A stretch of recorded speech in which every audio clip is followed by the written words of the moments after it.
E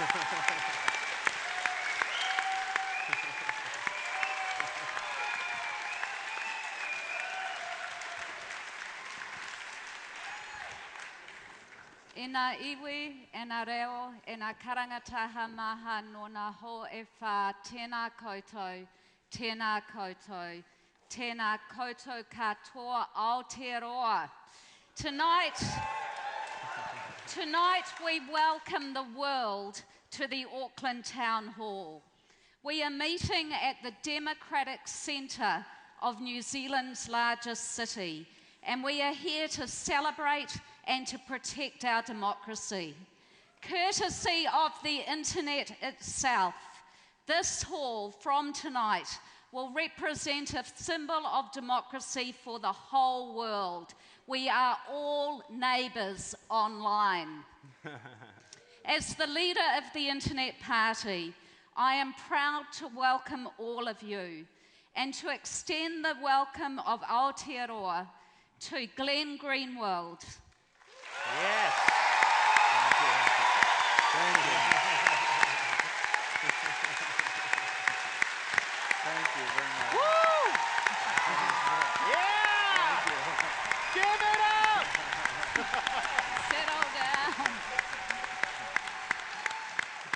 Bob Amsterdam. Woo!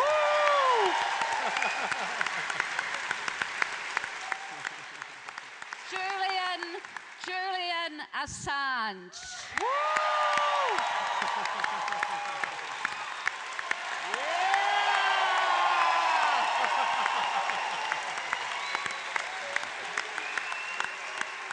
And we might have another special overseas visitor to welcome in a moment.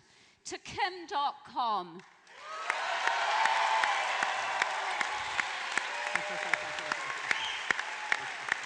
Thank you. Thank you, our friend, for making this moment of truth possible. Our speakers and panellists tonight are among the mightiest defenders of the internet. New Zealanders in this hall are the inheritors of our nation's democracy and our independence. The battle to defend our internet, our rights and freedoms online, and our political and economic independence in the digital age is our battle. And we are on the global front line of that battle right now here in Aotearoa. We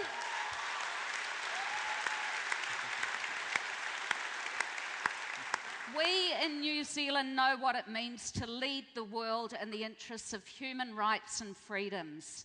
Our Treaty of Waitangi represents a unique partnership. We were the first women to win the right to vote.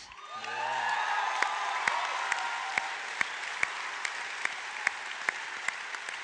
The first workers to organise and win a 40-hour week. Yeah. The first voters to vote for and demand a welfare state.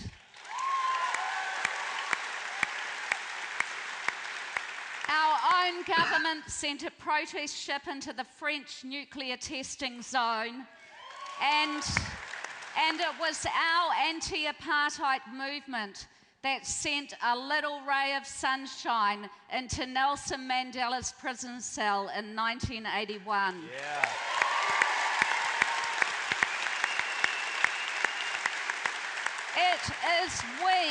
It is we New Zealand who declared ourselves nuclear free, house by house, town by town, and forced our government to follow suit.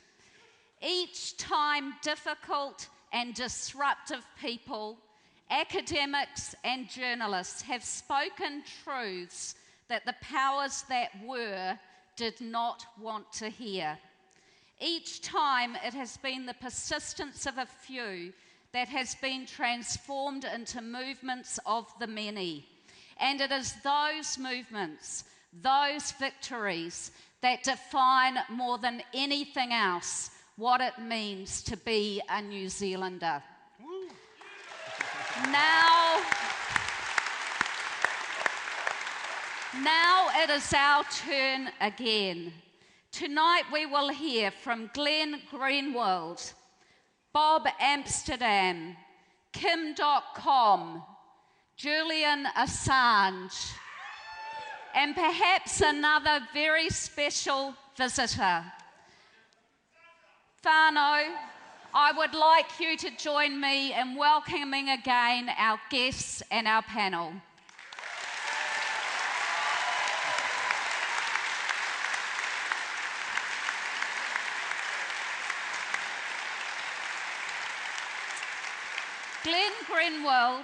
Glenn Grenwald is a journalist, constitutional lawyer, and author of 4 New York Times best-selling books on politics and law.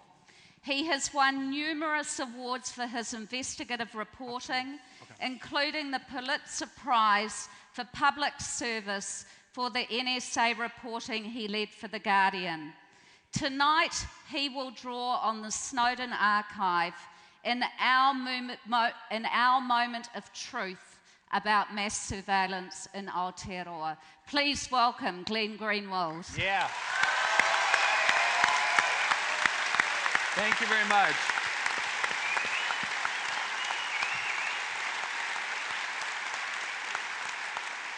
Thank you so much. Thanks to everybody for coming tonight, and thank you so much as well to the Internet Party for organizing such an impressive event and inviting me to speak. I am extremely excited to be here, and by here I mean both this event and New Zealand generally. I've only been here for a very short period of time, 96 hours, but it has been very eventful. And there has been a lot that has happened in that short period of time, but there are 3 episodes that I have found particularly extraordinary since I've been here that I just want to highlight because I think it has some important meaning for what we're here to talk about and for the upcoming election. The first really extraordinary event is that, it is not all that common to arrive in a country and within less than 24 hours, literally, find oneself being publicly maligned and attacked by the nation's head of state using the most adolescent epithets imaginable.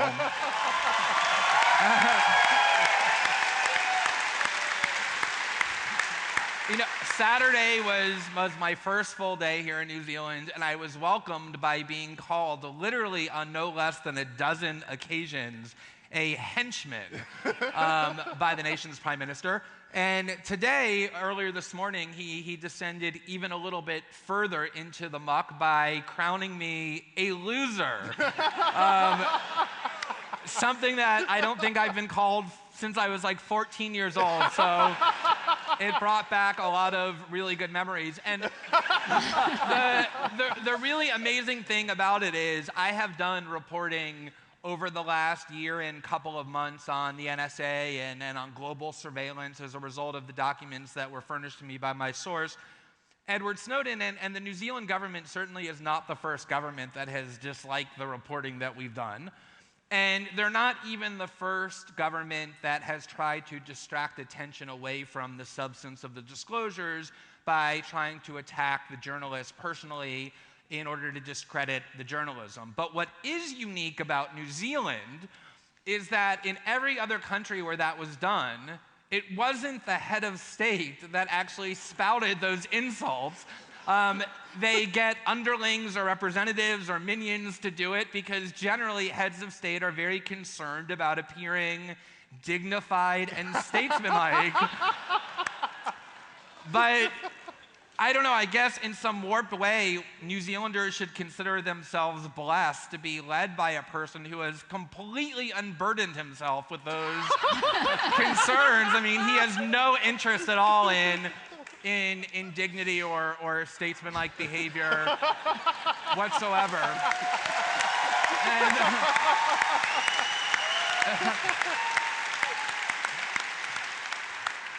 I never thought that I would actually hear myself saying what I have said multiple times in interviews over the last 4 days, which is, it's a very weird thing to hear one saying, which is, I'm not going to lower myself to the Prime Minister's level by getting into the mud with him and name-calling. And I've tried really hard to adhere to that over the past 4 days, and I'm going to try hard, although I may not completely succeed, but I will try hard to adhere to that tonight as well, because there are a lot of really important substantive issues that we shouldn't allow to be overwhelmed or distracted by what he's hoping to be this kind of bickering match. The second really extraordinary thing, and this is genuinely really stunning to me, was on the very first day that I began doing interviews about the reporting that we were here to do, the Prime Minister, in the words of the New Zealand Herald, for the very first time admitted that his government had in fact planned a program of mass surveillance aimed at New Zealanders. He admitted that for the very first time on Saturday after my arrival, when he started to have suspicions about what it was that I was going to expose. And the reason that's so stunning to me is because if you think about what has happened in this country over the last 18 months, there has been a very serious and sustained debate over surveillance policy. Probably as much as, if not more than, just about any other country on the planet. It began with the revelations that the government had illegally spied upon the communications of a legal resident of New Zealand, Dotcom, as well as several dozen other, at least, citizens and legal residents. It then was followed by a very intense debate. One media outlet here called it one of the most polarized debates in decades over a new internet law that the key government insisted upon enacting that would vest the government with greater powers. And this all took place within the context of the Snowden revelations and the global debate about electronic surveillance and internet freedom and individual privacy that those disclosures provoked. And so as this country was immersed in this very serious and sustained debate about surveillance, a debate in which the Prime Minister himself actively participated, he concealed from the citizenry all of that time the fact that, by his very own admission, which is actually inaccurate, but even he admits that he concealed the fact that his own government over many months was developing a program of mass surveillance aimed at the citizens of this country. What possible justification is there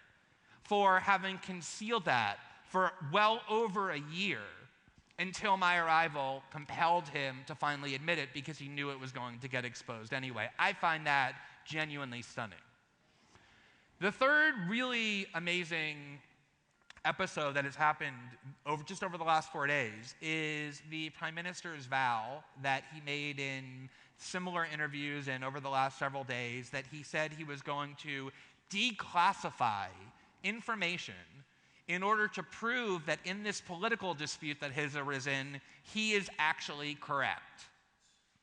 Now, the reason why I find that so amazing is because it is the case in virtually every Western democracy, and I spent time today with a well-regarded New Zealand journalist who confirmed that it's not just the practice, but the law in New Zealand, that governments do not have the right to declare information classified, in essence, to keep it concealed from the citizenry, unless it is really the case that disclosure of that information would seriously harm national security and jeopardize the public safety.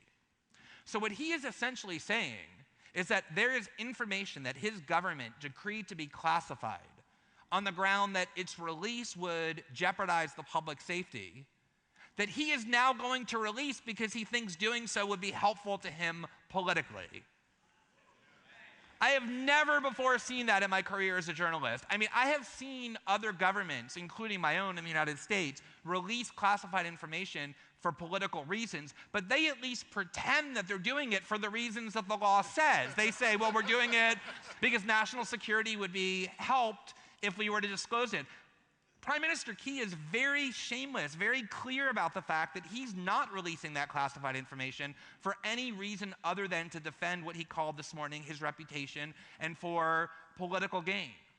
And I really urge whatever members of the media, the New Zealand media, are here to think about what this really means. It's only one of two possibilities, both of which I think are equally disturbing. Either, number one, the Key government properly classified this information in the first place about the program of mass surveillance they were planning, because this release really would harm national security and jeopardize the public safety, and that he is disregarding the public safety, jeopardizing national security by releasing this information for political reasons. That is pretty disturbing.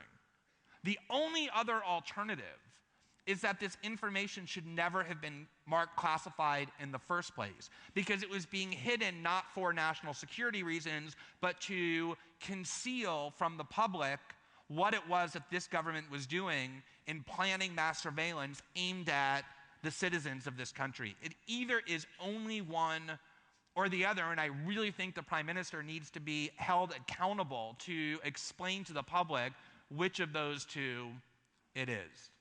So those have been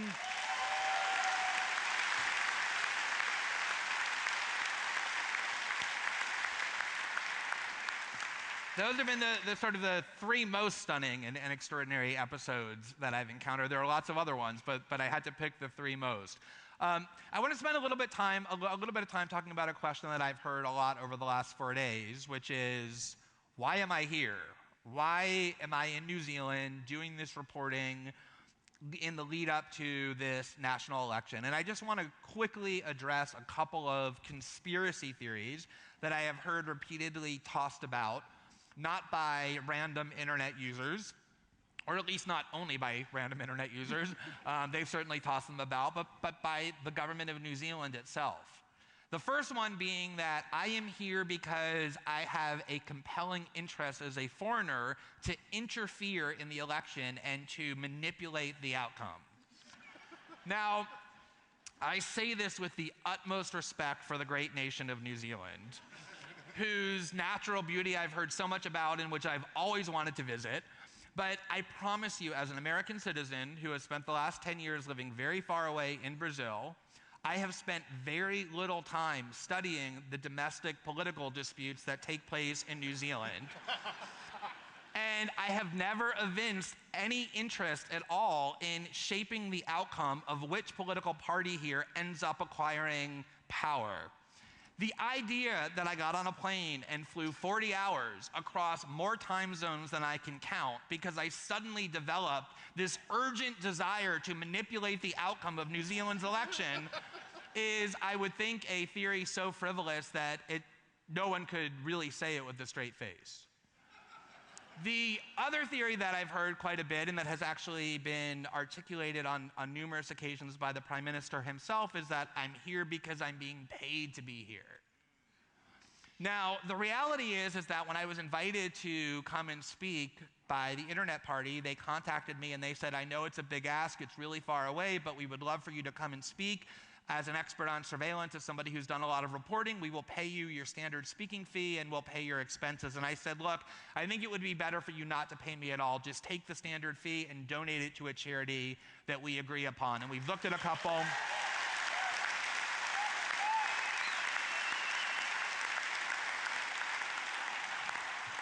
We've looked at a couple, including a charity that helps gay youth in Brazil who have been physically attacked, of which there are unfortunately a large number. And others, but let me be very clear. Contrary to the Prime Minister's unbelievably reckless accusations, I have not been paid and will not be paid a single penny for my travel here or my participation in this event or for any of the reporting that I'm doing here.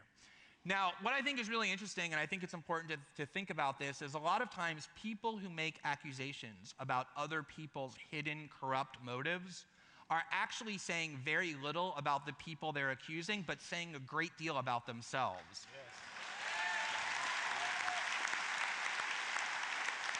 Because what those people are saying, the people who spew those kind of accusations, is, I cannot believe that anybody would do anything out of a sense of duty or principle. They must be doing it for some corrupt reason. And the reason they think that is because they themselves never do anything out of conviction or principle.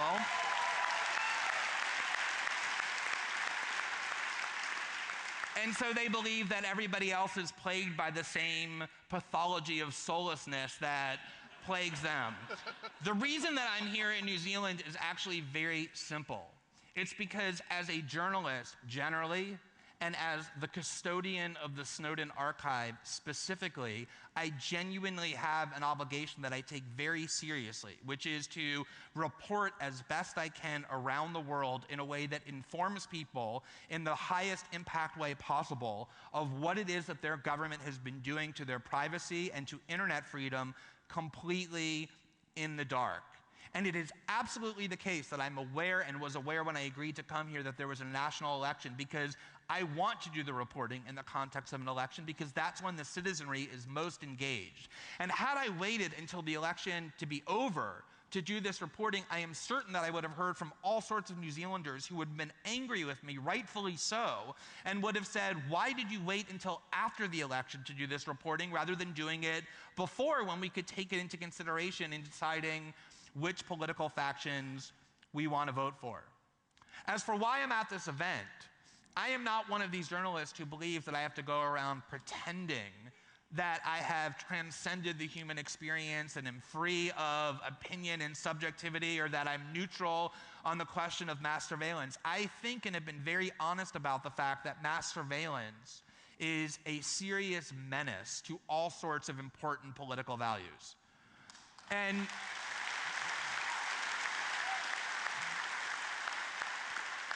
I am thrilled that there is somebody in this country who is willing to support and fund a party, and thrilled that there are so many people in this country who want to be part of a movement devoted to defending internet freedom and individual privacy and opposing mass surveillance. And I'm thrilled that there's an event like this that brings so much public attention to that issue, and really proud to participate in an event like that and see it not as contrary to my role as a journalist, but as a pure affirmation of that role, to come and take advantage of a platform like this to reach as many New Zealanders and as many people around the globe as I can about this vital information that Edward Snowden has allowed us to have about what this government has been doing in secret and systematically deceiving the public about.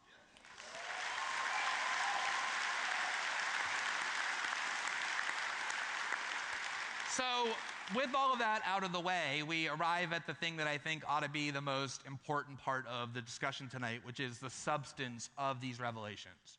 And one of the things that I've tried to make clear over the past year or so as I've gone literally around the world talking about these surveillance disclosures is that the reason that this story has resonated the way that it has around the world isn't really only or even principally because of people's interest in questions of electronic surveillance, as important as that is. What really has been triggered by these disclosures is an awareness of how continuously our governments that call themselves democracies and that are pinnacles of Western political values actually deceive the public and conceal from us that which we have the greatest right to know, namely the things that they do of greatest significance. And one of the reasons that people like Prime Minister Key try to reduce and degrade the discussion into a series of ad hominems is because they believe that if all that the public is hearing is a politician and a journalist, or a politician and other politicians calling each other names and accusing each other of lying, that the public will just turn off. They'll say, I can't figure this out. It sounds like annoying bickering. I really have no way of figuring out who's telling the truth. And the reason why politicians, much more skillful and with a lot more resources than Prime Minister Key, who have tried that tactic and have failed, is because what makes this different is that no one needs to rely on anybody's word. No one needs to say, I believe Prime Minister Key, I believe this journalist, I believe this other politician. What these disclosures have enabled is for us to see the information that we were never supposed to see, that were marked top secret and classified by governments that thought they could keep it from us forever, but which is now available. And the public can go and look at that information themselves and reach their own conclusions about whether their political leaders have been telling the truth or have been lying to them. And one of the things we did today in the article that we published at The Intercept was publish the relevant documents about what the Key government was actually doing with regard to mass surveillance aimed at New Zealanders. And what we also published separately was an article by my very heroic source, Edward Snowden, who states categorically that the Prime Minister of this country has been fundamentally deceiving the citizens about whether the GCSB and the New Zealand government are engaged in mass surveillance. And let me, before I discuss a little bit of that evidence, just say one word about Edward Snowden. People have different views of the actions that he undertook. In the United States, polls show it's 50-50 people who consider him a traitor or a hero, but around the world in most countries, including the country in which I reside, Brazil, and in large European countries like Germany, he is overwhelmingly considered a hero.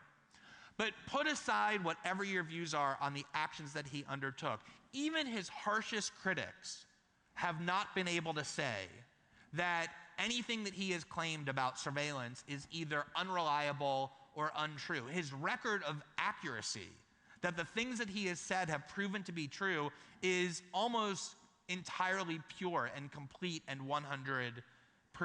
When he makes statements, he is meticulous about ensuring that his credibility as a surveillance expert is maintained. And I hope that his accusations about Prime Minister Key's false statements are understood in that context. Now, I just want to talk about three primary areas in which the Key government has radically misled and deceived the New Zealand citizenry, because the evidence is now available now that we've published it this afternoon. And I don't make that accusation lightly. As a journalist, I understand that I can't go around making those kind of claims and maintaining my credibility unless I have the evidence to back it up and that it's absolutely true. And in this case, I can categorically and with great confidence say that it is. So,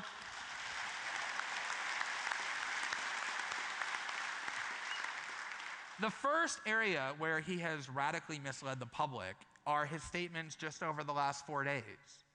In order to anticipate and get ahead of the reporting that he thought that I was going to do, he finally, as I indicated earlier, came out and admitted that his government proposed a policy and created a plan to engage in mass electronic surveillance aimed at his own citizens. But what he said when he finally admitted this was only a proposal.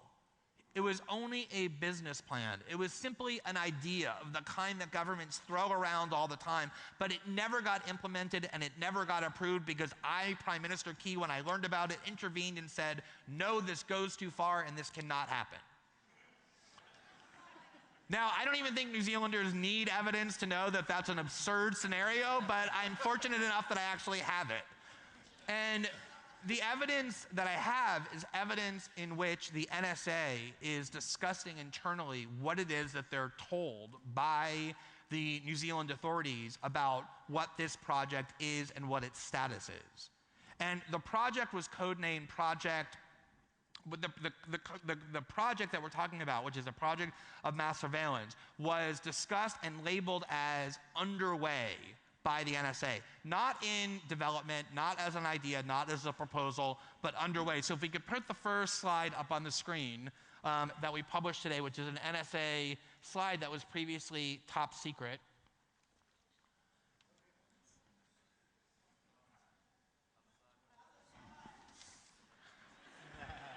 Project Speargun underway, just as I said, which is an October 2012 internal top secret document about the GCSB produced by the NSA. Now, if we can look at the next slide, which is from fiscal year 2013, the very beginning of 2013. The next slide. This is a list of activities in which the NSA's partners are engaging in to increase what the NSA calls access to data. Under New Zealand, it says, Partner Cable Access Program achieves Phase 1.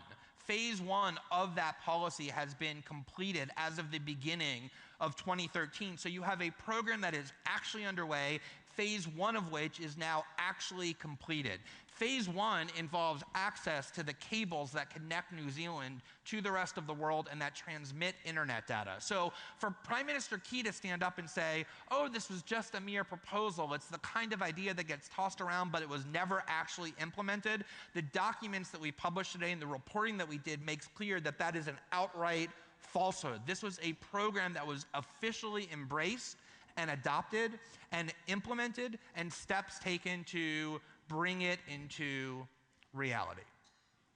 Now, the second area in which his statements have been remarkably untrue is probably the one that I consider to be the most important.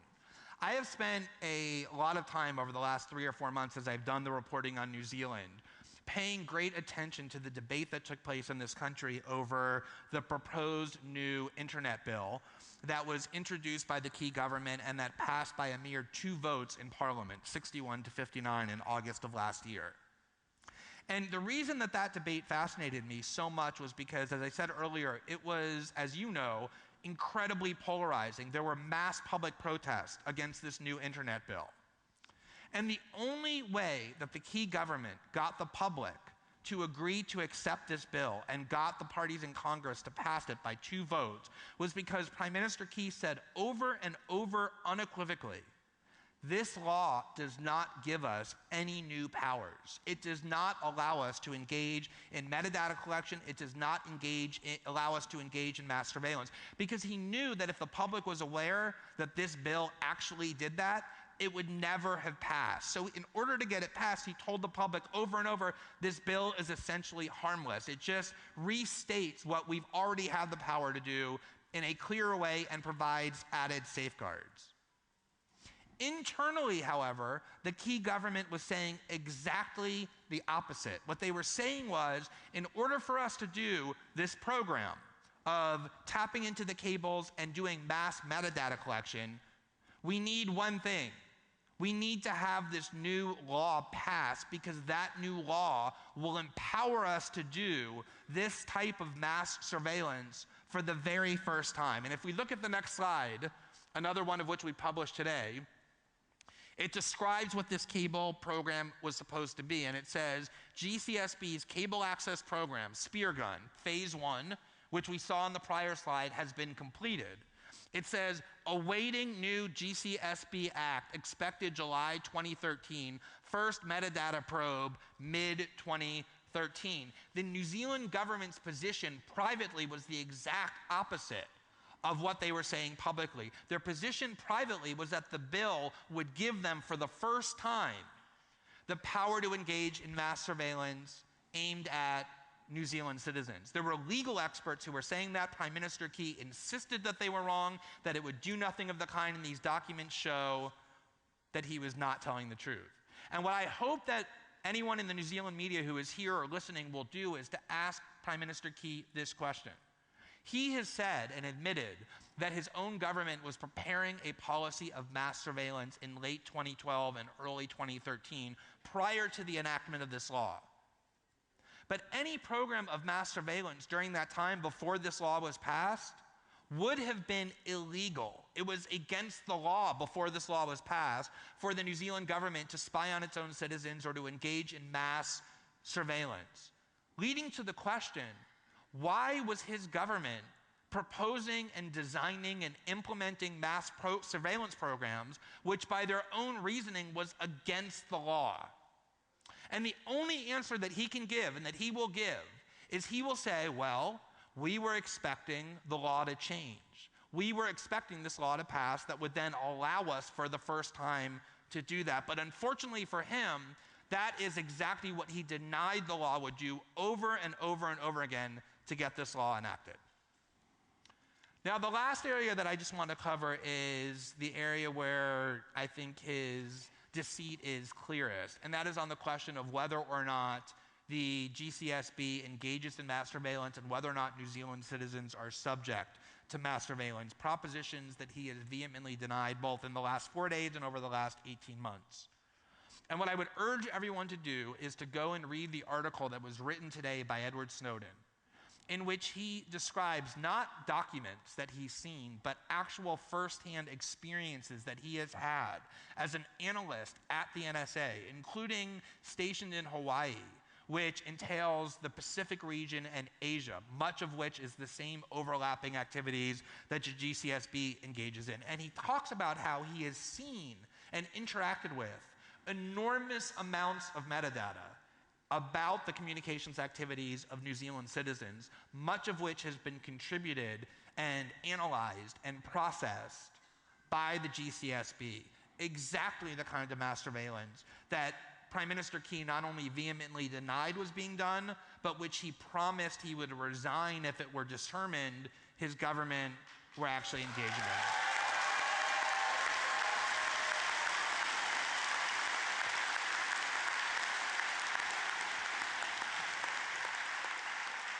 So let me just close by saying that, I am here as a journalist. I am not here in support of or opposition to any political party, but I view my job as a journalist to hold accountable and to provide a check on those who wield the greatest power.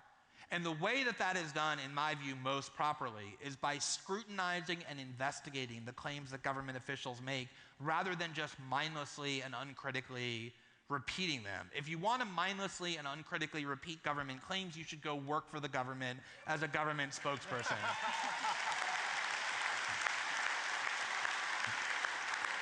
And, whatever else you think as a member of the media or as a citizen of New Zealand, there is no question that very serious questions have been raised that the Prime Minister Key should have to answer, including why is it that he only for the first time this weekend revealed these plans? How is it that he could possibly legitimately declassify information that is only being declassified in defense of his political interest? And why is it that internally his government continuously said that this law vests them with exactly the powers that he told the country it would not vest him with in order to induce passage of the law? So I think those are a lot of meaty questions that I hope New Zealand journalists force him and confront him with and require him to answer in the next 5 or 6 days leading up to the election. So with that, I thank you very, very much.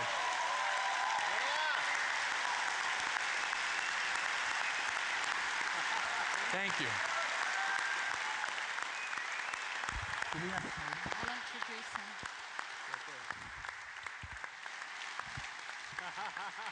Well, beat that, Sean Plunkett.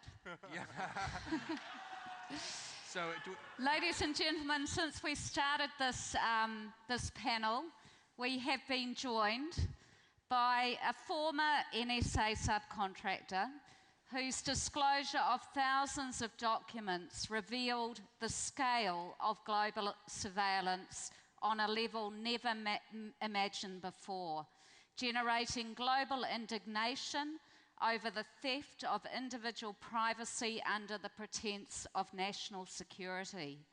Without Edward Snowden, the world may not have learned the extent of NSA and Five Eyes international surveillance, including PRISM.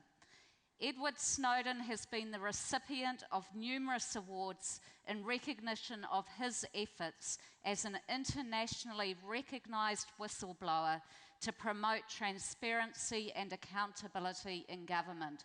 Please, whānau, welcome Edward Snowden.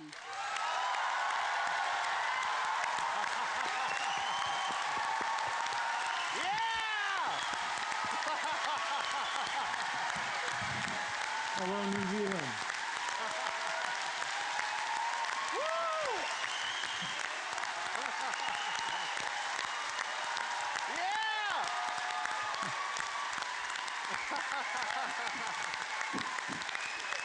I'm not used to this kind of welcome.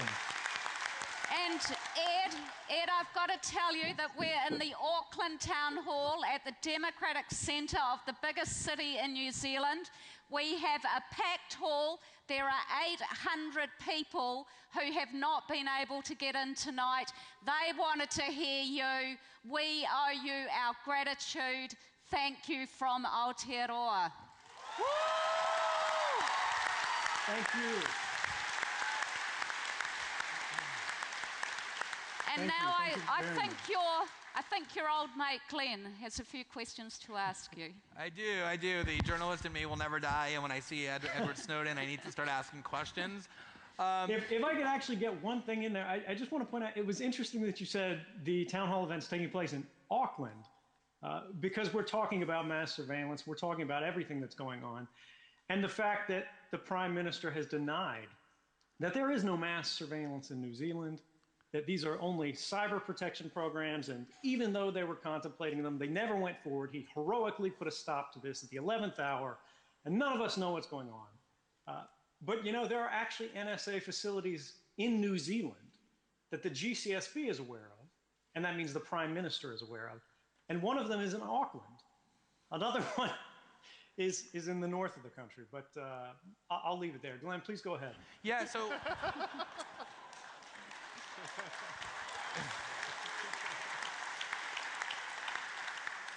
Well, it's a great place to start because, as I think everybody knows, you have created a little bit of a stir over the last year and 2 months around the world.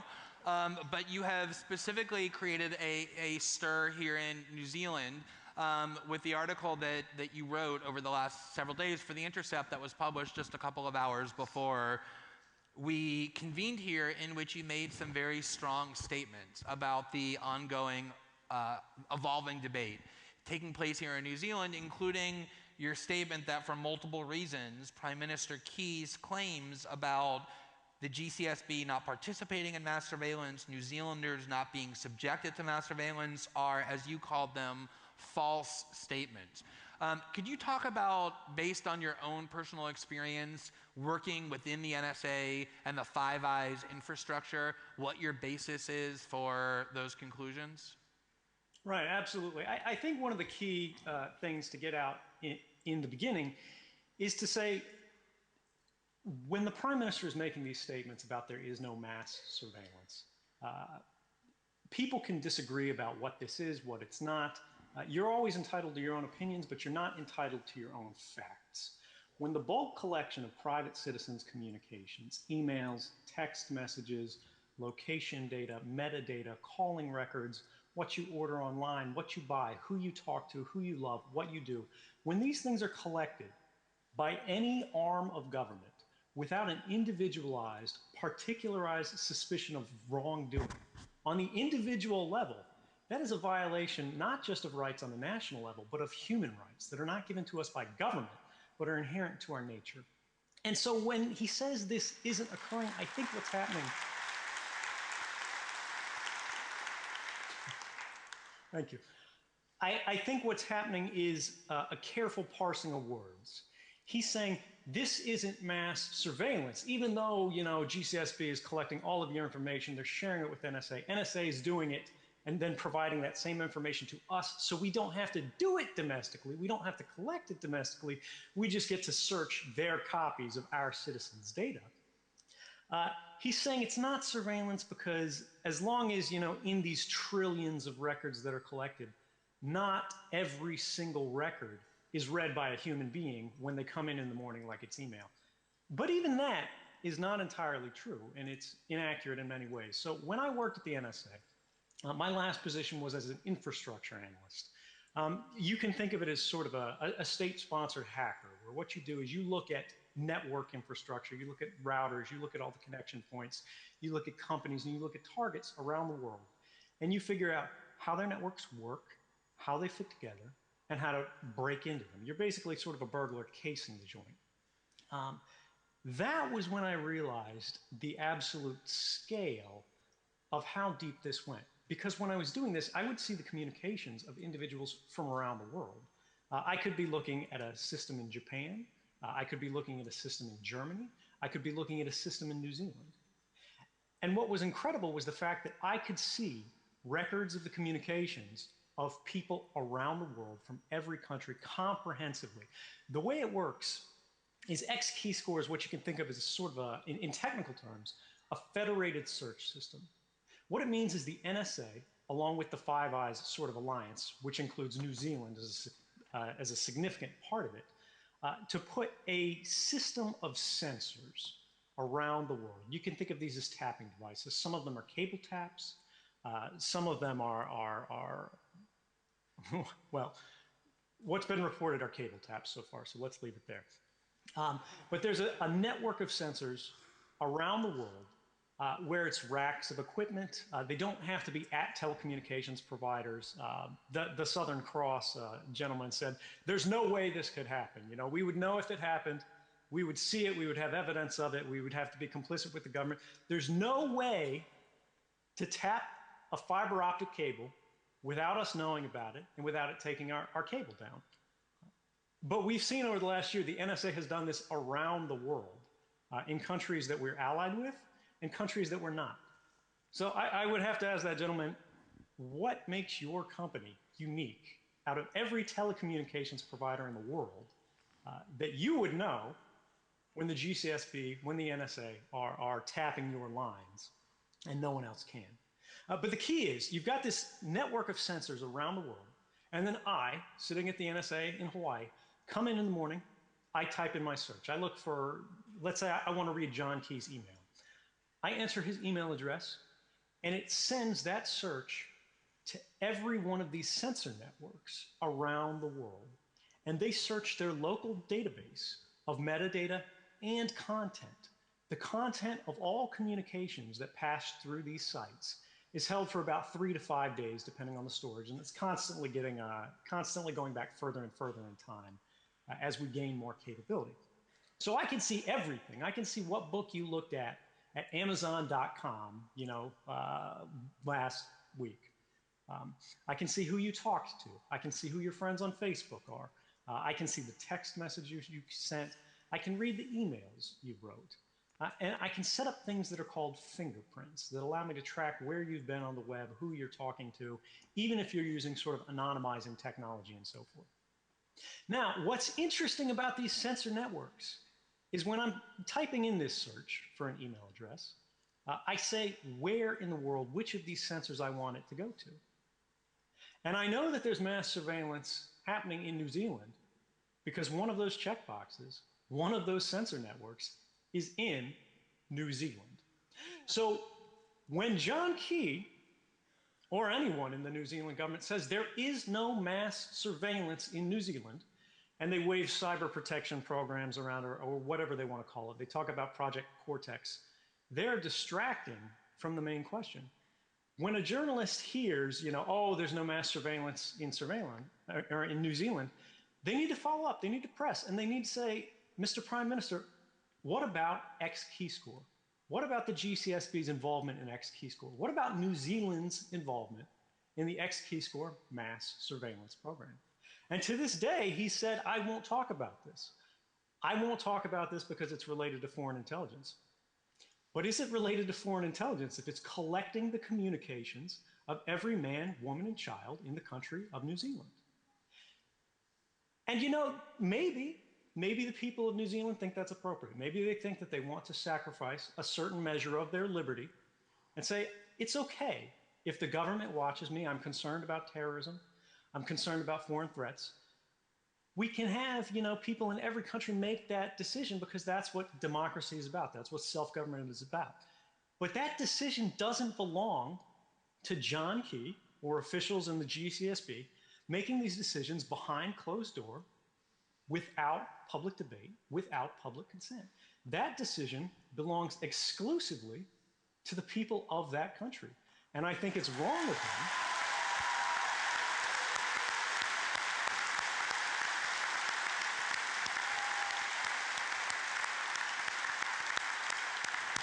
And I think it's wrong of him, I think it's wrong of any politician to take away the public's seat at the table of government and say, you'll simply have to trust us. And you know what?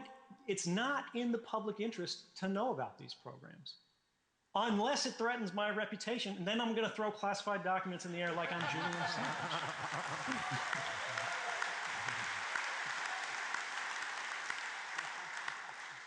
No offense there, Julian. So Ed, if I could, just to be very clear about one particular point, can you say definitively, based on your firsthand work with X-Keyscore and other mass surveillance programs, that within the Five Eyes Alliance mechanisms, there are large amounts of indiscriminate metadata about the communication and other online events of New Zealand citizens? And does the GCSB, separately as a question, contribute in any way, analytically or otherwise, to that collection of data? Yes, absolutely. There's no question about it. There's not just metadata, although people like to talk about just metadata, and metadata is extraordinarily intrusive. As an analyst, I would prefer to be looking at metadata than looking at content because it's quicker and easier and it doesn't lie. If I'm listening to your phone call, you can try to talk around things, you can use code words, but if I'm looking at your metadata, I know which number called which number. I know which computer talked to which computer. And yeah, that exists comprehensively for all of the Five Eyes allies, for all of their network-enabled sort of partners, for all of their telecommunications providers and things like that that are overseas that have a strong national connection. They create sort of what they call commercial relationships, corporate relationships that allow them to do this. And specifically, yes, the GCSB not only uses X-Keyscore, they have expanded it. They've contributed to its development. They've proposed algorithms and those sort of fingerprints that are used to track people and targets. And that's a tremendously concerning thing for any public, particularly when these decisions about whether or not intelligence agencies should cross the gap between targeted surveillance based on judicial warrants, based on limited collection that's necessary and proportionate to the threat faced, and sort of leaving the intelligence agencies to their own devices and say, hey, if you guys want to watch everybody in the country, that's fine. Just tell us what you want to do and you'll pass the law, or we'll pass the law for you. And I think that's another key. We talk about this GCSB Act of sort of August of last year, and we go, if the Prime Minister is so comfortable revealing this information this week, why didn't this happen last year when it was being debated? Why was it not relevant to the public interest when it was our rights on the line? But suddenly it's critical to get this information out there when it's one man's reputation on the line. And that's a question that I think needs to be answered.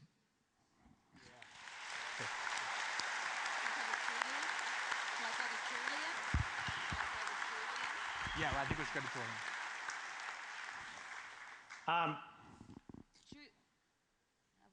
But to just clarify on that, X-Keyscore does involve both the metadata and content collection for individuals in New Zealand. That's without question.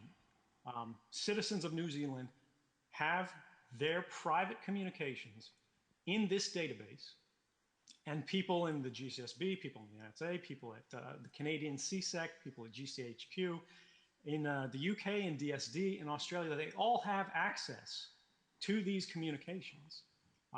And while they are theoretically constrained by policy, and I do believe they try to use these policies appropriately to manage them, they aren't really overseen. We don't know what they're doing. It happens in the dark without any accountability and without any public say in how these programs are operated or if they should exist at all.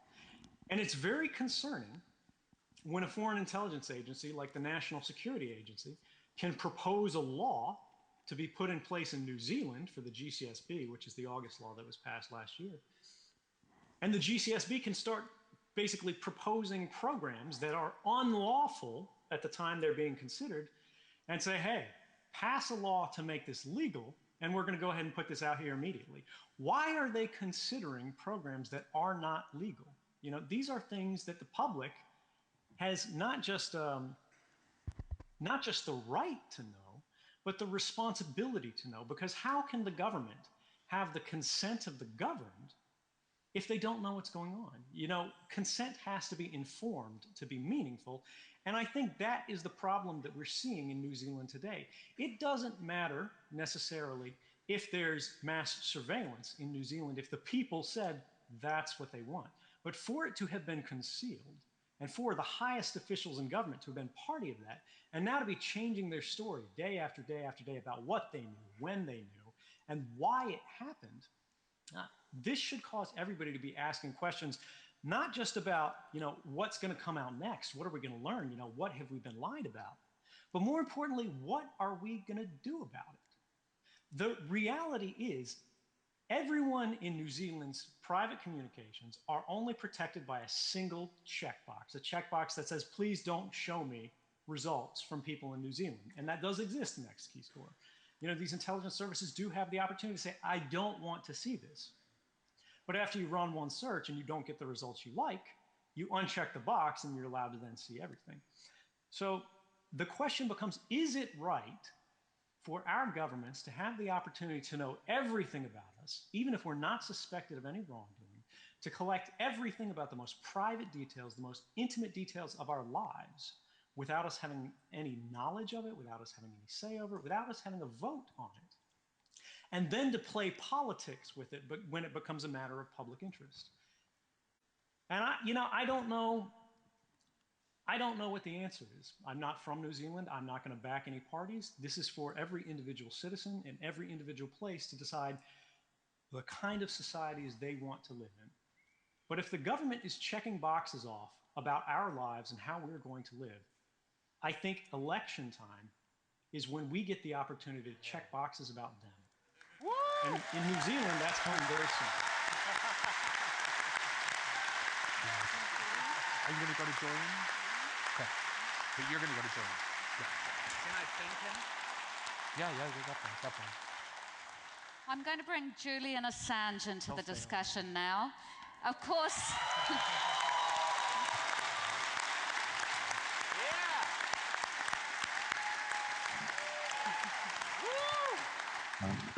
Julian is best known as the founder of whistleblowing website WikiLeaks. He is one of the world's most prominent internet activists, has redefined freedom of information on the internet. He is personally responsible for exposing war crimes and many, many abuses of power around the world. That is what made him a target of the US government. He has been taken refuge in the Ecuadorian embassy in London for 2 years. Please welcome to the Auckland Town Hall, Julian Assange.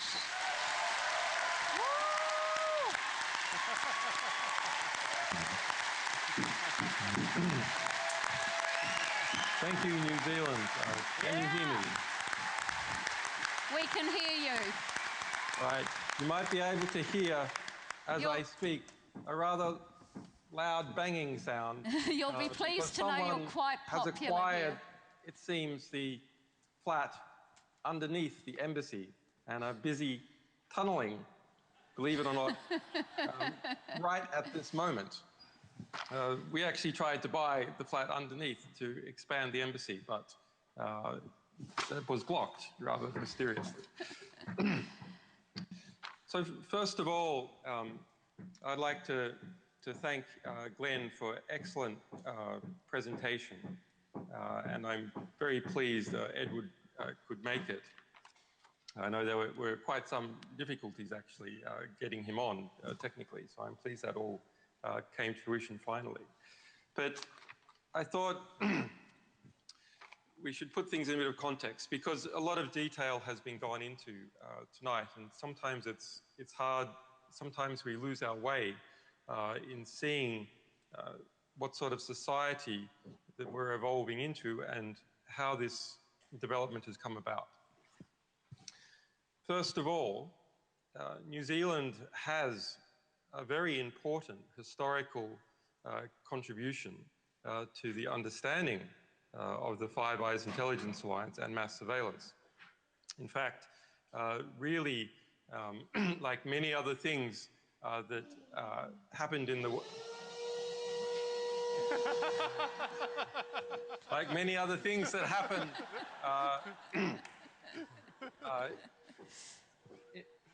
that happened in the world, New Zealanders were there first. And Nikki Hager was, in fact, a great New Zealand journalist who's become a good friend of mine, was there first. Back in the 1990s with his book, Secret Power, which exposed National Security Agency and GCSP activities as they were then in the 1990s. And subsequently, of course, Australians like me have been taking the credit for this groundbreaking work that Nikki has done. New Zealand is part of the Five Eyes Alliance, and it's easy to become confused as to what that means. The Five Eyes Alliance is not an alliance of nations. It's not an alliance of Christian English-speaking nations of the United States, Canada, New Zealand, Australia, and the United Kingdom. It is an alliance of intelligence agencies operating within those 5 nations.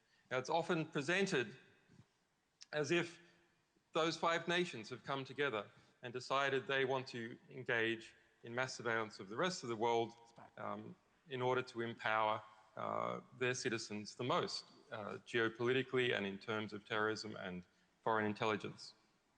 But in fact, because, as Edward and Glenn have said, there has not been informed consent by those 5 nations, it is insiders from within the deep state, as we would call it in political science, collaborating with each other to maximize their own power in this equation. And while once we could have considered this significant but not a crucial matter that starts to affect the structure of society, that's no longer true. The level of mass surveillance, as it has increased over the past 10 years, is something that is now at the level where it must inevitably affect the structure of our society domestically and the structure of our international order. Glenn and Edward and others have revealed abuse after abuse and lies by John Key and others in that area. But if we look at simply the scale of the activity, we now have a situation where every single person who has access to the internet, which in New Zealand is essentially every single person, is being affected. Sometimes we think a claim about a general phenomena is a claim about the air or the sky or the nature of our universe. And it is so general that we think we cannot be affected by it. It is a claim that seems that there's nothing we can do about it. You may recall that Stalin once said, perhaps apocryphally, that one man's death is a tragedy, but the death of a million men is a statistic. But I have been one of those people. I have been, and it's in the Edward Snowden documents, a target of the NSA on an NSA manhunting list. WikiLeaks has been, as recently as 2012, a target of GCHQ, and it's in those same documents. Dotcom in New Zealand has been a target of GCSB unlawfully. And no doubt, most of the people presenting on this panel tonight in the run-up to this presentation have been some kind of target. How do we know that we're targets? Well, we're specialists in this area. So we're able to understand and find out this information and see that we have been individually targeted. But for people who are not specialists, they rely on information that has come out as a result of journalists and as a result of people like Edward Snowden. And it's spoken about in generalities. What New Zealand is doing, together with the other Five Eyes nations, is to attempt to create a new structure of civilization. And I don't think that New Zealanders agreed to take part in such a radical, extremist project of putting all the foreign, at least, telecommunications of New Zealanders under a mass surveillance regime which automatically collects information on every single person. I think that is an extreme, bizarre, Orwellian future that is being constructed secretly in New Zealand. And so you might say, why is New Zealand doing this? And can New Zealand have any influence? Well, I think New Zealand, as part of the Five Eyes Alliance, is seen as a junior partner in that alliance, but in fact, it has equal status to every other nation except that of the United States. People within GCSB have become addicted to that relationship with these bigger players. And so they're happy to sacrifice the rights of New Zealanders and move the society of New Zealand in a very strange direction in exchange for membership of this international intelligence agency club.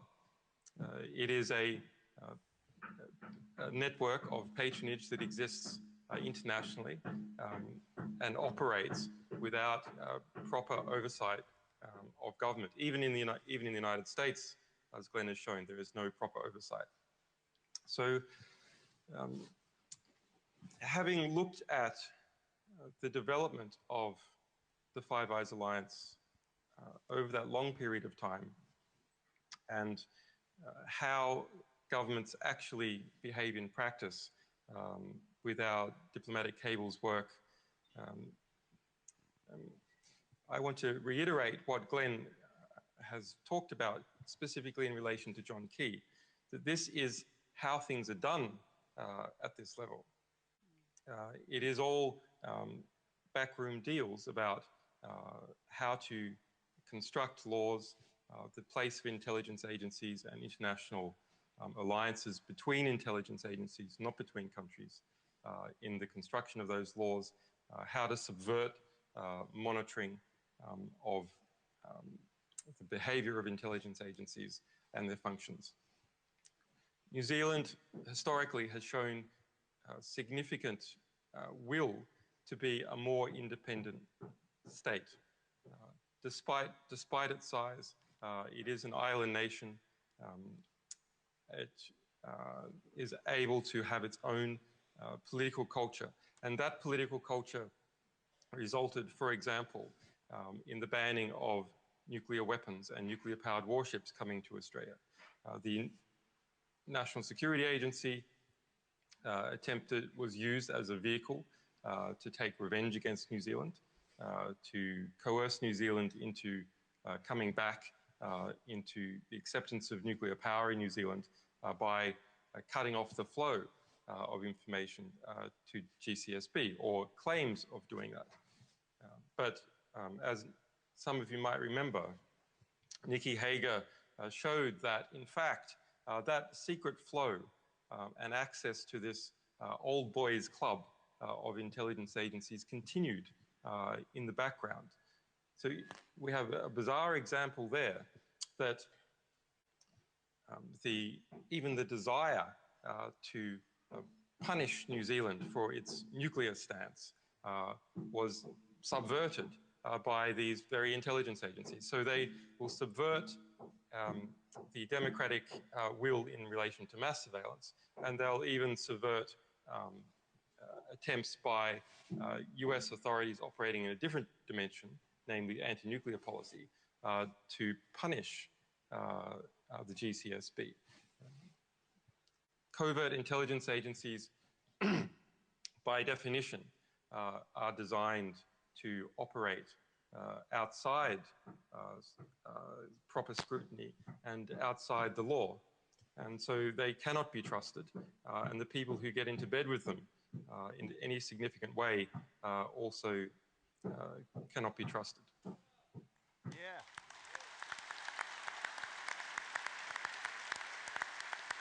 Shall I move on to you now? Shall I move on to you? Your presentation. I would just quickly like to say two things. On behalf of everyone here tonight and on behalf of the entire internet community out there, I want to say that you, Julian and Edward, you are heroes, and I thank you very much for letting humanity see what's going on in this world. And even though New Zealand is a small country and a small place in this world community, we are going to do everything we can, and we're going to work really, really hard to stop this country from participating in mass surveillance and will close one of the 5 eyes. That's our goal.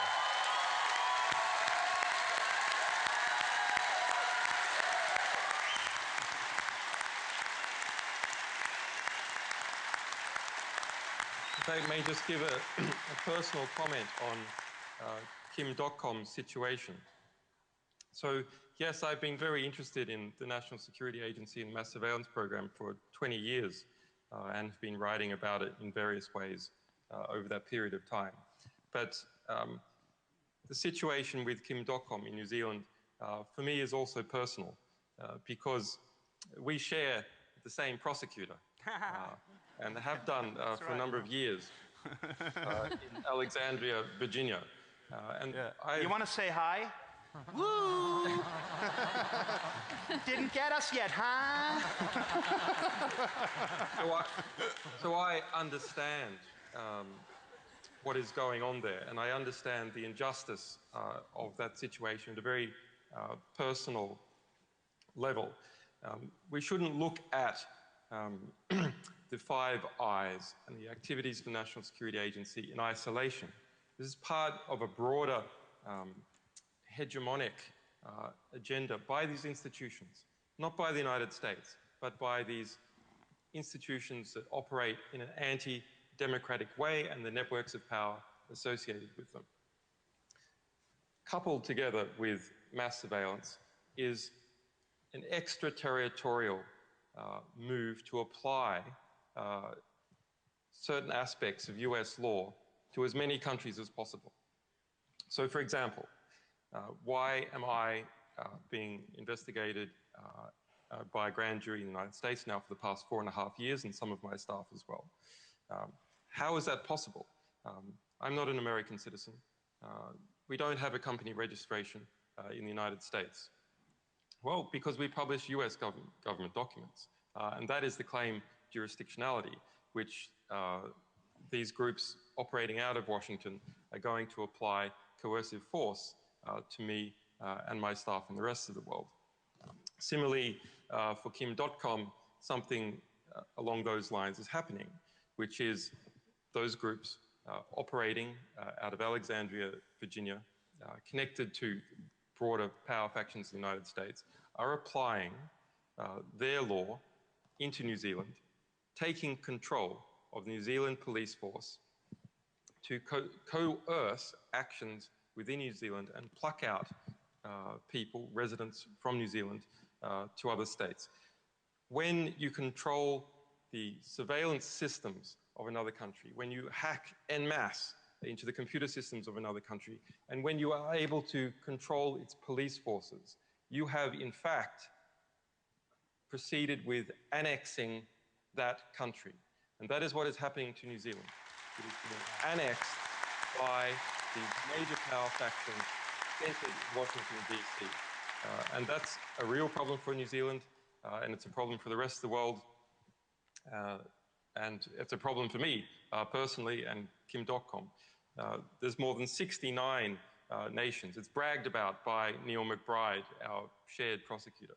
More than 69 nations being pulled in in extradition cases to that center in Alexandria, Virginia, and is an admitted policy of trying to extend US law to other countries and to take control of the coercive instruments in other countries. Yeah. I want to say one more thing. Thank you, Julian. Just one moment. Yeah, there are 2 ways to fight mass surveillance. Number 1 is politically, and that's what we are trying to do here in New Zealand at this election. Number 2, with technology. Encryption is the key word. I've started some time ago a website called Mega, and what you have witnessed tonight is quite extraordinary, because both Julian and Edward have been connected to us using our new Mega communication suite, which is a fully encrypted video conferencing solution.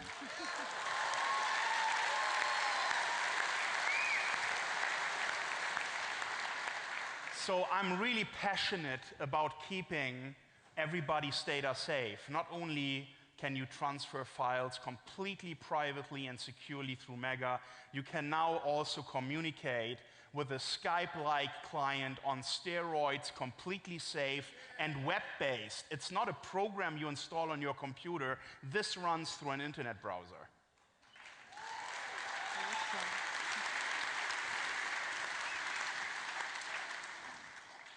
Thanks, Julian, and we'll be coming back to you, I think, before the end of the discussion. Now I want to introduce Bob Amsterdam. Bob is an international lawyer acting on behalf of Dotcom. He frequently takes on the state on behalf of individuals and organisations in cases involving the abuse of state power. He is the 2013 recipient of the American Lawyer Global Pro Bono Dispute of the Year Award for the whistleblower trial he won against the United Nations in Nairobi, Kenya. The Trans-Pacific Partnership Agreement has had only a bit part in this election campaign. Tonight we will hear from Bob Amsterdam why we must vote and use our vote to stop the TPPA on Saturday.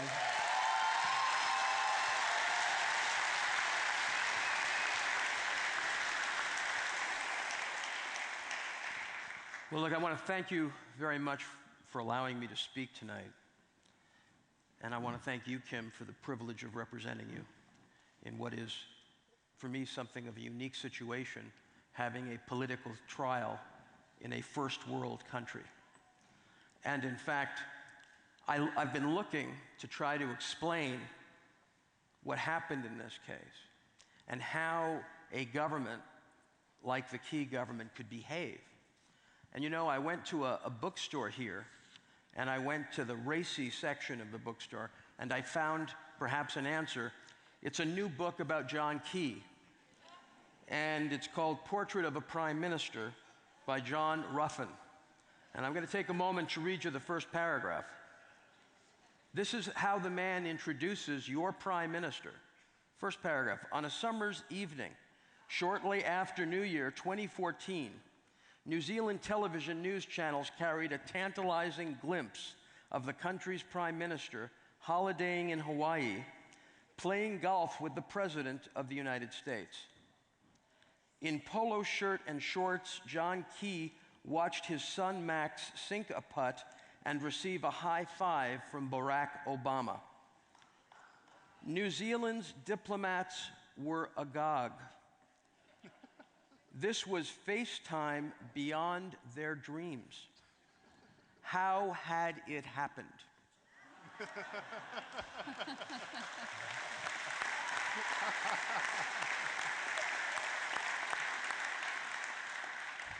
So, take it from a Canadian to tell you about free trade. A guy whose country now has foreign ownership up to almost 80%. A guy whose country and his countrymen, 36% of them believe, will become a part of the United States within 25 years. The Trans-Pacific Partnership is an arrangement that will take from you your sovereignty in a very powerful and personal way. And it will do it through the same kind of stealth tactics we've been hearing from Glenn and the other panelists. Because American trade policy is manufactured by special interests. And when I mean it's manufactured by special interests, I mean that, for instance, in respect to intellectual property, it is actually drafted by the Motion Picture Association itself. It is then handed to the U.S. Trade Representative, who gets together with the RIAE and other interest groups and works out what the trade strategy is going to be. They then engage in negotiations, and if a country that is a trading partner of the United States does not behave according to U.S. standards of intellectual property protection, for instance, a Section 301 listing can be made, which impacts their ability to continue to work with the United States. It is a coercive form of listing which has forced many countries, including Sweden and European countries, to aggressively change their IP laws and other cultural-related laws to allow them to continue the type of access they believe they need to the US market. Then, and this is somewhat new, once an agreement is reached, and these agreements generally contain language based on largely US norms, once an agreement is reached and your sovereign nation says, fine, we're going to agree with you, United States, there's another process. And this process is called the certification process. And by that I mean that New Zealand, in this case of the TPPA, would actually give up its own rights to certify compliance. That right has been ceded back to the US government, which under this new congressional legislation essentially allows the President of the United States to determine if New Zealand has actually amended its laws in keeping with the agreement. And if New Zealand hasn't, then that agreement will not come into force. So in the case of Peru, for instance, we find that the US government actually drafted the Peruvian legislation to allow them to enter into a trade agreement with the United States. Now, the power of these trade agreements to impact your life directly is very strong, especially when you're in a country that is marginal to the world system. Now, that may be news to John Key, who is a currency trader and gets high fives with Barack Obama. But for the rest of us who have a globe, we recognize that, in fact, China is not quaking in its boots. So the impact means that if you're a trader like John, you have a limited number of chips to give up. And I am going to make an argument here tonight to you. And I am going to say that John, with his limited pile of chips, has begun improvising. And I am going to say that one of the chips he's begun to give up is your rule of law.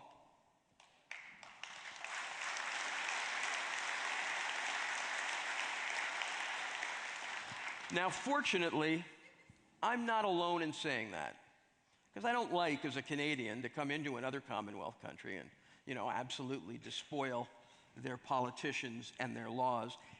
But I do read what other lawyers say, and the Law Society of New Zealand has been very strong in terms of the key government and in terms of how the key government behaved in respect to the spy bill.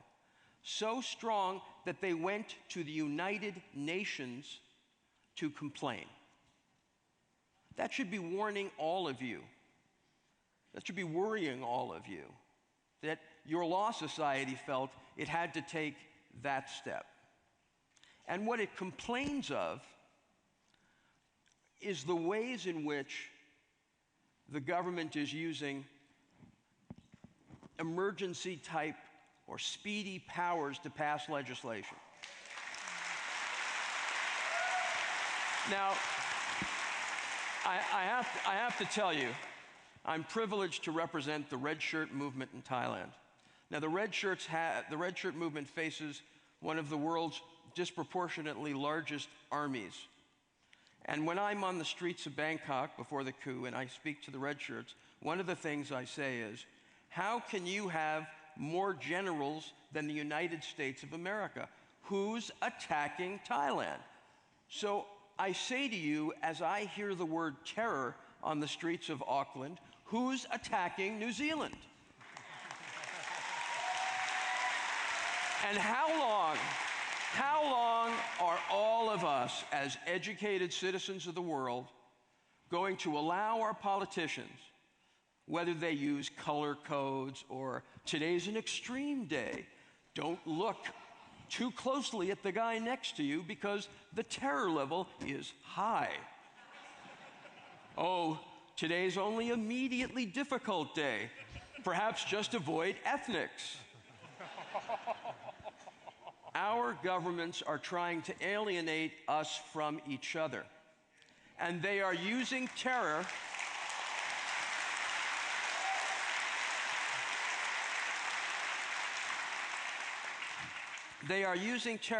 to invade our homes, to invade our internet accounts, and to engage in mass surveillance that is violative of our most basic constitutional rights.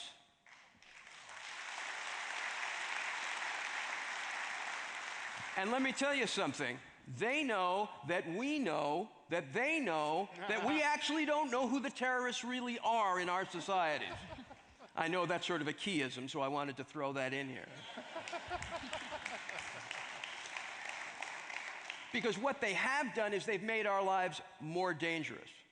Because there are gangs of men who kidnap and murder and behave like criminals, but our governments won't call them criminals. Our governments are elevating them, and in some ways actually empowering them to frighten us. And this is something we need to be extraordinarily cautious about in our society. And one of the ways governments do that is through the excessive use of force. I have even heard that in some countries, on something as inane as a copyright case, they will launch armed attacks on people's homes.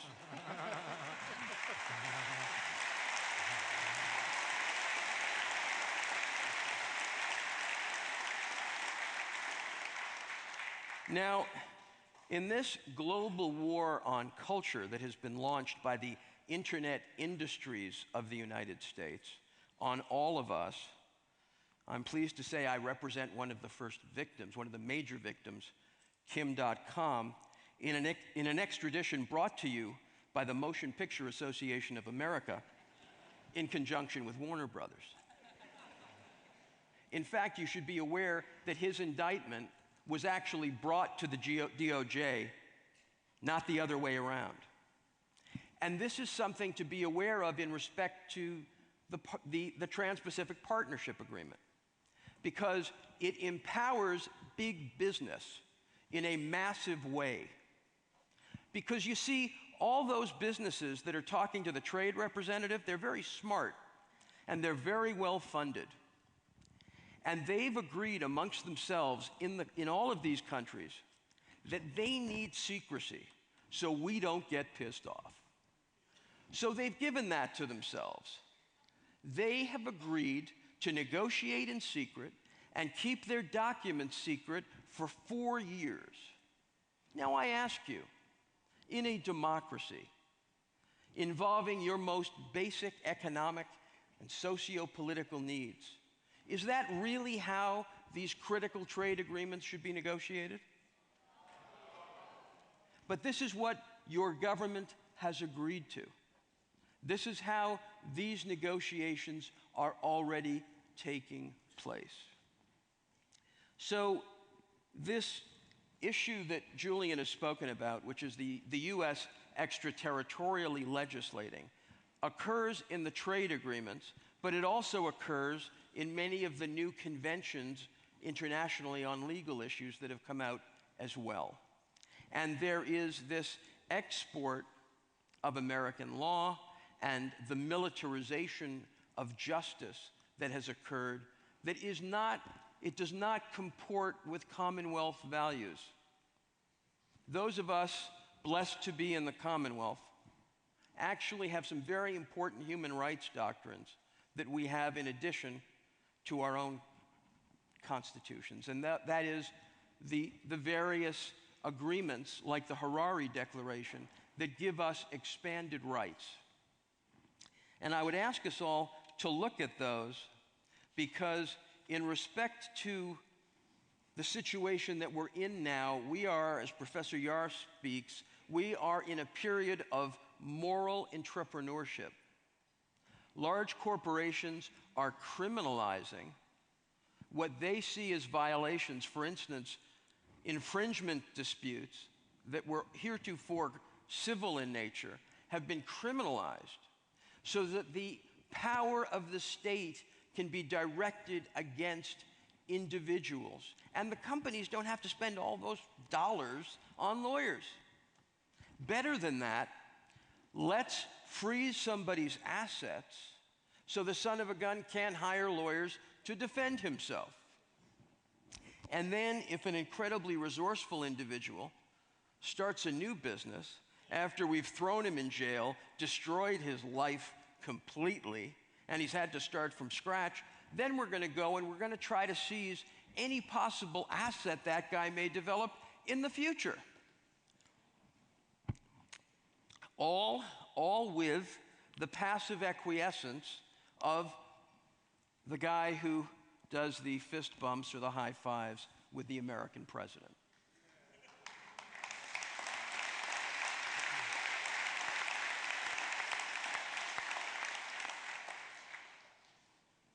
It is extraordinarily important for you to evangelize about the trade agreement, because the other thing that the war on terror, the war on culture, and all of the inability of your leaders to actually be accountable, because in Mr. Key's case, he can't remember what happened yesterday, all of these things lead to something that has become known as dirty politics.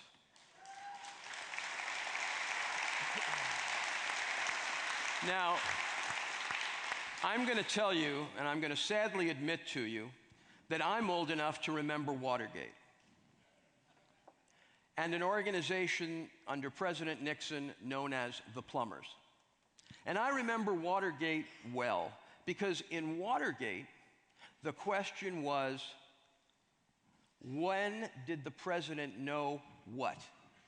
That was always the situation, and Woodward and Bernstein spent many months trying to piece it together. Can you imagine if there was email during Watergate?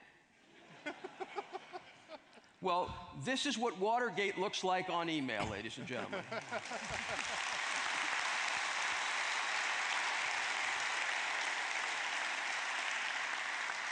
And I know that Crusher has resigned.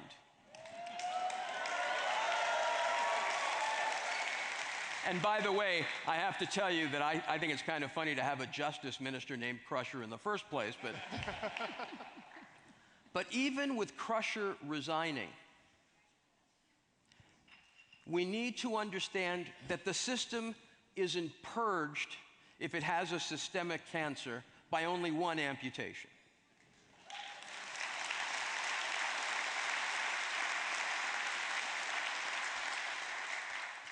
We need to ask, in respect to many issues, for a royal commission of inquiry into the behavior of the Key government.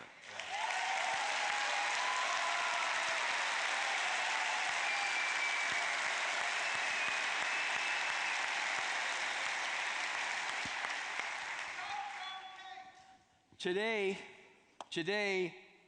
a report appeared in the Herald concerning Kim.com, and the Internet Party has referred the matter to the Parliamentary Privileges Committee.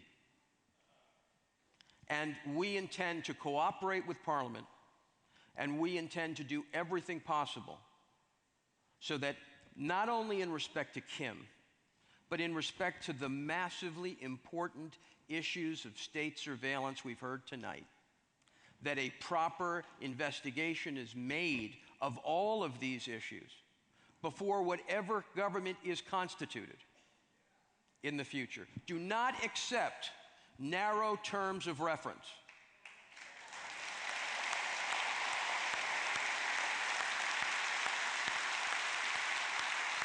Do not accept the beast investigating its own belly.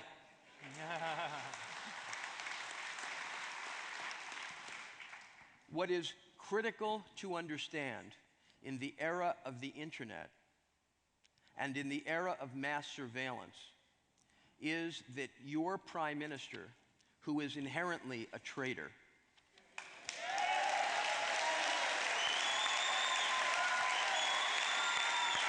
and I'm going to tell you, I'm going to tell you why I say that and why I feel he doesn't cling to fundamental principles of human rights. What the government of New Zealand did to that man when they raided his home and admitted it was illegal, what they did was so beyond the pale of what should happen in a democratic country that the leader of that government should have resigned on the spot that day.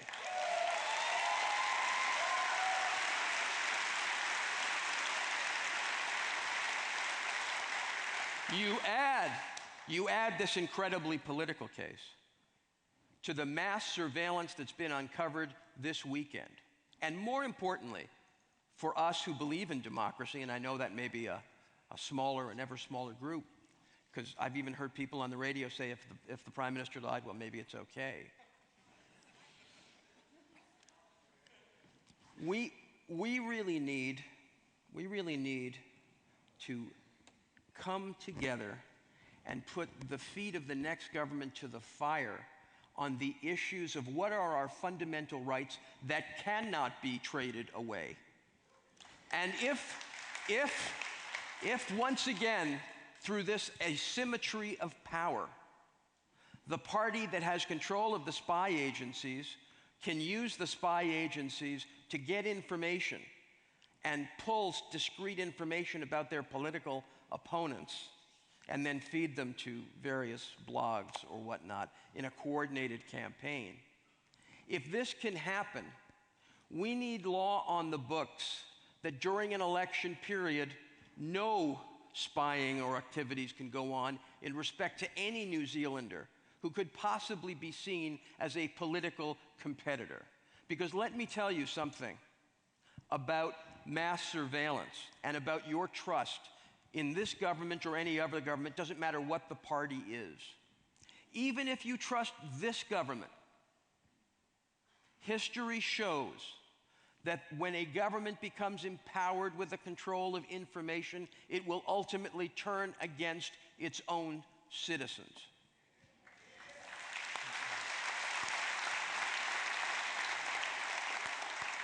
It is time to stop the TPPA under its present conditions. Thank you very much.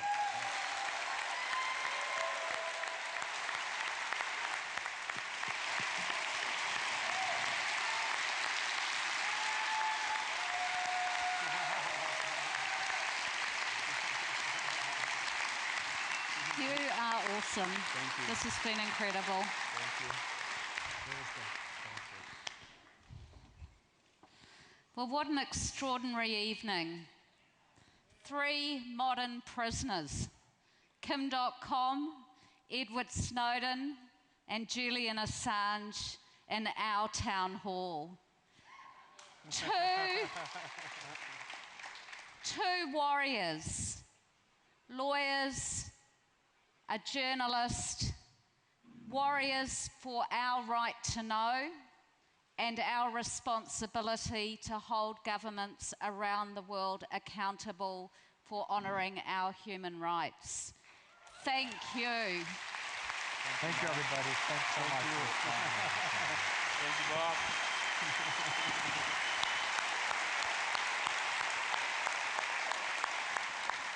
You know, we don't need to set out a framework for you to interpret the evidence you have heard tonight and to consider the reaction that I am very sure you will hear tomorrow. Because Nikki Hager provided us with that framework with the launch of Dirty Politics at the beginning of this election campaign. And what we have seen over the last 2 days has been a textbook example of where that dirty politics story takes us. In the case of Kim.com, an example of the vilification of a person because they represent something that people in power don't approve of and reject. We need to apply our dirty politics knowledge, Nikki Hager's framework, to our analysis of what we have heard tonight and to our response when the Prime Minister begins to find his diary and make his excuses tomorrow.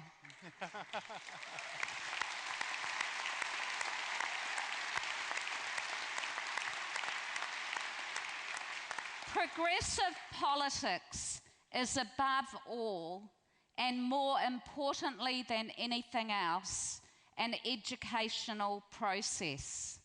Tonight, we have been educated by people who are champions of our human rights, who are defenders of our internet freedoms, and who have shared their wisdom and love with us in order to make us an informed citizenry as we decide how to vote on Saturday. Now it is our turn. This moment of truth has delivered. It is up to every person in this hall to speak the truth, to share the truth, and to vote for the truth on Saturday. Kia ora koutou, and thank you very much for being here. Thank you.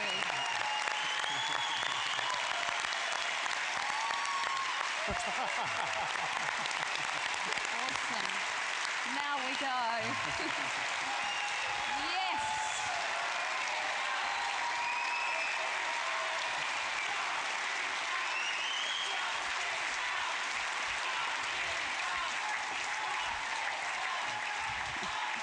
That was awesome.